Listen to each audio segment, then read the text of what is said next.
Hello guys, welcome to Football Manager 2019 and another team guide. Today we are looking at Benfica, one of the best clubs in Portugal.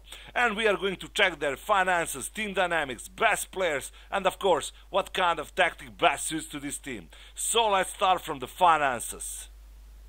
So we see that our transfer budget is around 13 million pounds, that's not so bad. Payroll wage budget is much better, 46 millions. Okay, now let's see, do we have some debts and loans? And yes, we have some debts. Yeah, so we really need to play some great football. I mean, we need big success in European competitions because they will bring a lot of money.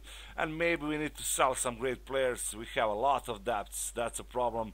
Okay, now let's see what the board is expecting from us in the next season. Let's see, let's start from the Portuguese Premier League. They're expecting to win the Premier League this season. Yeah, really nice challenge. It's going to be a really big fight against FC Porto and the other good clubs. Then let's see what they're expecting in Cup to reach the final of the competition. And Portuguese League Cup, that's not so important competition for our board. Yeah, so maybe we need to give a chance to some younger players in this competition in Portuguese League Cup. And let's see what they're expecting in European Champions League. To reach the group stage. That's fair enough. With this team you should be able to do that. That's for sure. Okay, now let's check team dynamics. And we see that there are two team leaders. One of them, Luis Zhao, he was a fantastic central defender, but now he's 37 years old and probably at the end of this season he will retire. So you need to find a replacement for him. You need more team leaders in this team. Then another central defender, Jardel, another team leader. He's 32 years old. He should be able to help at least for one more season. Okay, now let's see all the players and their current and potential abilities. And we can see that Benfica has really interesting squad. Some players with a really big experience, like Ruben Feza, Pizzi. Then some players with a high potential, like Fernandes. Yeah, really interesting kid, really an interesting box-to-box midfielder. Then there is Talisca, who is on loan in China at Guangzhou. Okay, we see there is Jonas, Alex Grimaldo, really fantastic complete wing back. Then Filip Krovinovic, Croatian advanced playmaker. Andrija Živković, I still wait much more from him because he never showed his full potential at Benfica. Still not playing good as he can. Then Gabriel Franco is there, Eduardo Salvio, Jardel. Really interesting squad. Okay, now let's check Benfica B team. Let's see their B squad. Are there some interesting players? And yes, there is Chris Willock. Really fantastic potential. Really nice inside forward. 20 years old English player. Then there is Pedro Pereira, who is on loan at Genoa. Then we see David Tavares, also interesting kid. Not bad potential. Okay, now let's check under 23 squad. Are there some interesting players?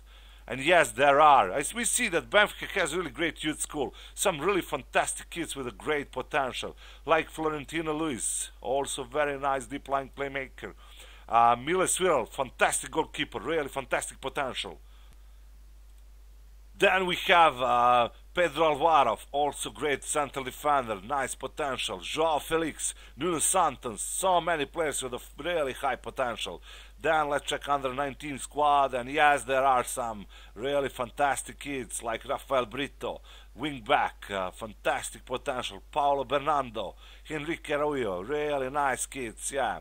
Okay, now let's see the tactic and formation that I choose for this great team. Okay, so this would be my first team and I will play in this kind of formation. We have some great wide men, so wing play. I mean, with this team you can play any tactic you want, especially in Portuguese League. In attack I would use Seferovic as deep lying forward, but you have a couple of options there. You can use also Nicolas Castillo, really interesting striker, or even Ferreira. Then left side Franco, who is going to play as a winger, really nice winger. On the right side inside forward Salvio. Don't forget about Andrija Živković, he still didn't show his best. Then behind them Pizzi as advanced playmaker, also very nice player, very nice advanced playmaker with a nice technique. This kid Fernandes, fantastic potential, fantastic box-to-box midfielder. And behind them Fesa, player with a big experience. On the left side, Grimaldo, complete wing back, also very good player. A pair of Sibis, Jardel and Conti. And on the right side, Almeida. On the goal, Watchodimos. I mean, if you're asking me, you really need one more classy central defender, and you really need one more right back. That two positions, you really need maybe more players. But also, don't forget to give a chance to these kids. Don't forget to give chance to Florentino Luis, who is going to be fantastic deep-lying playmaker. Also, don't forget to give chance to Joao Felix, another player with a high potential, another kid who is going to be a beast. Okay, now I'm going to show you some players that I would like to sign for this great club. And as I said before, maybe we really need to sign one more classy central defender and one more right wing back. So this is my short list of some really interesting players. First on that list, Joan Roa, playing for Santa Fe in Colombia. Really fantastic wing back. And I mean, he is really cheap player, between 200 and 300,000. That's really nothing. He has amazing crossing and fantastic leadership. He's just what we need. He's 26 years old. Then Marin Pograncic, who is playing for Red Bull Salzburg. Fantastic ball-playing defender, saying that they don't want to sell him, but actually you can get him for 10 millions. Then another great player, Almami Touré, who is playing for Monaco. Another fantastic wing back. You can get him between 12 millions and 50 millions. That's not so cheap player, but very, very good player. And he's only 22 years old. And at the end, Kevin Mbabu, another great wing back. Also very fast with the great physical attributes. His estimated cost between 10 and 14 millions. Okay guys, this was my team guide for one of the most interesting clubs to manage in Football Manager 2019. I hope that you really enjoyed watching this video. If you did, hit the like button and don't forget to subscribe. See you and bye bye.